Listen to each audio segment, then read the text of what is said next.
एक research publish झाला आईसलँडमध्ये.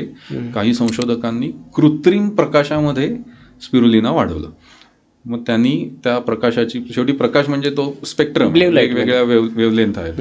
मग त्यांनी त्यातल्या लाल लाईटची वेवलेंथ ॲडजस्ट केली, निळ्या रंगाची वेवलेंथ ॲडजस्ट केली, फोटो पिरियड म्हणजे किती तास प्रकाश द्यायचा, किती तास अंधार द्यायचा, हे सगळं त्यांनी ॲडजस्ट केल्यानंतर त्यांच्या असं लक्षात आलं की एका सर्टन कंडिशनमध्ये, आईसलँडमध्ये जेव्हा त्यांनी आर्टिफिशियल लाईटमध्ये स्पिरुलिना वाढवलं, एका सर्टन कंडिशनमध्ये स्पिरुलिनामध्ये असं बीटवेल तयार होतं जे आपल्या बॉडीत ॲब्झॉर्ब होऊ शकतं. म्हणजे बायो अवेलेबल बीटवेल हे स्पिरुलिनामध्ये तयार होतं. इंटरेस्टिंगली त्यांनी जो आर्टिफिशियल लाईट तिकडे आईसलँडमध्ये तयार केला तो भारतातला नॅचरल लाईट आहे. काय बोलता? त्याच्यामुळे भारतात तयार होणारं जे all over India, all over इंडियापेक्षा जो ट्रॉपिकल बेल्ट आहे, म्हणजे कर्कवृत्त ते मकरवृत्त जगामध्ये जर बघितलं आपण,